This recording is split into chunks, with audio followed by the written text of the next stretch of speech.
끝났다 이런 소리가 나올 정도로 거의 받지 못할 정도의 공을 받고 이거 아웃인데? 그렇게 생각했는데 말도 안 되는 각도로 공이 날아가서 코트 안에 꽂히고, 처음 나달의 경기를 봤을 때 그 플레이에 감탄을 금치 못했는데요. 거친 야성미가 느껴지는 경기력을 보여줬죠. 그렇게 거의 한 20년 정도 놀라운 경기력을 보여줬었는데요. 그런데 자잘한 부상들이 쌓여서 결국 최근에 은퇴를 했는데요. 참 안타깝죠. 나달의 경기력은 그만큼 압도적이었습니다. 테니스에서 4개의 메이저 대회인 호주, 프랑스, 미국, 윈블던 그런 그랜드슬램에서 총 22번의 우승을 했는데요. 그 중에서 무려 14번이 클레이코트 메이저 대회였던 프랑스의 롤랑가로스 우승이었습니다. 이 롤랑가로스 통산 경기 승패를 살펴보면 더 놀라운데요. 무려 112승 4패, 승률이 무려 97%입니다. 그냥 뭐 프랑스에서 나달 만났다 그러면 조코비치라던가 페더러도 상대가 안 되는 거였죠. 이런 전무후무한 기록은 물론이고 우리나라 기아차와의 인연부터, 그리고 테니스 경기를 보다 보면 선수들 같은 경우에 경기가 마음대로 풀리지 않을 때 종종 라켓을 부수는 장면을 보여주는데요. 나달의 경우는 단 한 번도 그런 모습을 보여준 적이 없죠. 이런 인성까지 결합되어서 해외에는 물론이고 우리나라 국내에도 많은 팬들이 있는데요. 그의 경기력의 비밀, 어떻게 하면 그걸 조금이나마 따라할 수 있을지, 그걸 피지컬적인 관점에서 분석해보고 또 보고 따라할 수 있을 만한 훈련 방법까지 알려드릴 테니까요. 테니스 실력 향상에 관심 있으신 분들이라면 주목해주세요. 나달의 경기력, 유독 클레이 코트에서 놀라운 경기력을 보여준 이유는요, 크게 3가지 정도로 생각해볼 수 있겠습니다. 베이스라인에서 주로 경기를 풀어나가는 베이스라이너로서 첫 번째는 심폐 능력이 엄청나다는 점이고요. 두 번째는 클레이 코트에서 깔끔하게 미끄러지는 슬라이딩이라고 볼 수 있죠. 그리고 세 번째는 왼손잡이면서도 나달 특유의 라켓이 위로 올라가는 그런 스윙폼이 있죠. 이 3가지가 나달이 유독 클레이 코트에서 강한 면모를 보여줬던 이유라고 할 수 있겠는데요. 첫 번째인 심폐 능력, 이건 뭐 크게 말할 필요는 없는 것 같습니다. 절대적인 체력 그 자체는 훈련이 가장 심플한 답이긴 하거든요. 체력을 나타내는 지표, 시간당 산소를 얼마나 잘 섭취하느냐, VO2 max라는 지표를 많이 이야기하는데요. 나달의 경우는 이게 65 정도 된다고 하는데 이게 거의 마라톤 선수나 사이클 선수 못지않다고 하죠. 그런데 테니스는 단순히 체력 그 자체만 좋다고 경기력이 좋은 건 아니죠. 체력을 얼마나 효율적으로 쓸 수 있는가, 이 부분이 핵심적으로 다뤄봐야 할 부분이죠. 특히 여타 코트에서보다도 클레이 코트에서 더욱 중요한 포인트, 그게 바로 슬라이딩인데요. 특히 나달의 경우는 이 슬라이딩이 일품이죠. 확 미끄러져서 반대쪽 코트는 완전히 다 비었다 싶어도 잠깐 뒤에 또 보면 완전히 반대쪽 코트로 다시 복귀해 있죠. 이게 그냥 단순히 나달이 빠르다 이렇게만 이야기하면 좀 부족하고요. 몇 가지 요인이 있습니다. 다른 코트에 비하면 클레이 코트는 공이 느린 편이어서 충분히 달릴 만한 시간을 확보할 수 있기도 하고요. 효율적인 슬라이딩을 하기 때문에 이런 엄청난 퍼포먼스를 오랜 시간 동안 유지할 수 있는 거죠. 이 슬라이딩에 대해서 조금 더 디테일하게 한번 분석해 보자면요, 달려나가던 속도를 멈추고 그리고 방향을 전환한 뒤에 다시 원래 위치로 또 복귀해야 하죠. 이런 3가지의 과정들이 슬라이딩을 하면서 한 번에 이루어지도록 하는 게 바람직한데요. 그러려면요, 다리를 앞으로 쭉 길게 뻗으면서 발끝을 높게 세우고 발 뒤꿈치로 땅을 밀어내야 합니다. 이때 발을 좀 더 자세히 보면요, 발끝이 앞쪽으로 가기보다는요, 발을 안쪽으로, 발의 바깥쪽 부분이 앞으로 향하도록 그렇게 해주시는 게 좋고요. 발을 디디는 곳은 발의 안쪽 부분, 그 중에서도 특히 엄지발가락 쪽으로 체중을 강하게 지탱해 주셔야 합니다. 그래야 빠르게 멈추면서도 다시 방향을 전환하기 위한 힘을 제대로 쓸 수 있게 되죠. 불필요한 미끄러짐 없이 딱 원하는 만큼만 컨트롤하는 풋워크와 슬라이딩을 만들어드리고, 물집 없이 발이 편안하게 테니스 즐기시려면요, 이 양말 하나만 바꿔보세요. 테니스 실력이 확실히 좋아질 겁니다. 이런 엄청난 체력과 더불어서 슬라이딩에서 많은 힘을 들이지 않고 효율적으로 하는 메커니즘을 갖추게 된다면요, 여러분들도 클레이 코트에서의 기량이 확실히 좋아지실 겁니다. 단순히 달리는 부분만이 나달의 장점은 아니죠. 나달의 시그니처, 버기 휩 스윙이라고도 하는데요, 포핸드 스트로크 스윙을 마친 팔이 머리 위로 높게 올라가는 모습을 자주 볼 수 있습니다. 이 공의 궤적을 보면요,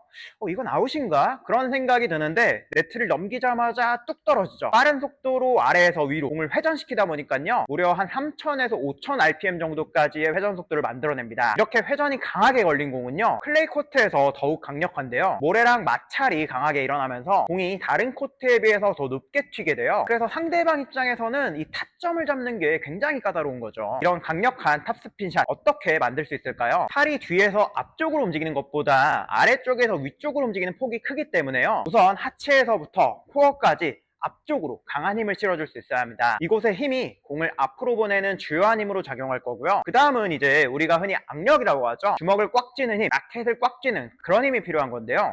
라켓을 너무 세게 잡으면 안 되는 거 아니야? 악력이 그렇게 세지 않아도 공이 세던데? 이런 의구심이 들 수 있어요. 네, 여러분 생각하는 게 맞습니다. 이 악력이라는 게 엄청난 힘이 필요한 게 아니고요. 라켓을 정확하게 컨트롤할 수 있는 손의 힘, 이게 중요한 포인트입니다. 이걸 좀 더 자세히 알아보자면요. 라켓의 아래쪽에 있는 네 손가락, 그 중에서도 이 검지손가락을 주목해 봐야 하는데요. 이 라켓이 아래쪽에서 위로 올라가는 힘이 있어야겠죠. 이렇게 라켓을 큰 범위로 위로 올리려면 특히 검지손가락의 힘이 충분해야 할 것이고요. 그렇게 위로 올라가려는 라켓을 제대로 컨트롤도 해야겠죠. 그렇기 위해서 위에 있는 엄지손가락, 이 부분의 힘으로 라켓이 적당하게 움직이도록 조절해야 하겠습니다. 전체적으로는 라켓을 잡고 있는 손목의 움직임이 일어나야 하는데요. 아래쪽에서 위로 올라가는 이런 손목의 움직임을 요측편이라고 하는데요. 요측편이를 만드는 여러 가지 근육들의 힘 또한 굉장히 중요한 포인트라고 할 수 있겠죠. 자, 그렇다면 이런 움직임을 따라해서 클레이 코트에서 퍼포먼스를 극대화하려면 어떤 트레이닝이 필요할까요? 테니스는 기본적으로 옆으로 움직이는 경기죠. 옆으로의 움직임을 만드는 사이드 스텝도 도움이 많이 될 거고요. 달려나가다가 옆으로 발을 딛고 멈추는 훈련, 이런 걸 천천히 올바른 방법으로 할 수 있도록 충분히 연습해 보시는 걸 추천드립니다. 그러고 난 뒤에 실전에서 빠른 속도로도 연습해 보시면 좋겠고요. 슬라이딩을 할 때 위로 높게 뻗는 발끝 중요하다고 말씀드렸죠. 그걸 잘 만들기 위해서 정강이 앞쪽 운동도 추천드리고요. 코어 근육을 사용해서 라켓 스윙이 강력하게 이루어지도록 몸을 비트는 형태의 코어 트레이닝도 꼭 열심히 해주시는 게 좋겠습니다. 라켓이 아래쪽에서 위로 올라가는 궤적, 탑스핀을 잘 만들기 위해서도 굉장히 중요하죠. 꼭 나달처럼 확 올라가는 스윙이 아니더라도요. 이런 훈련도 꼭 해보시면 좋겠습니다.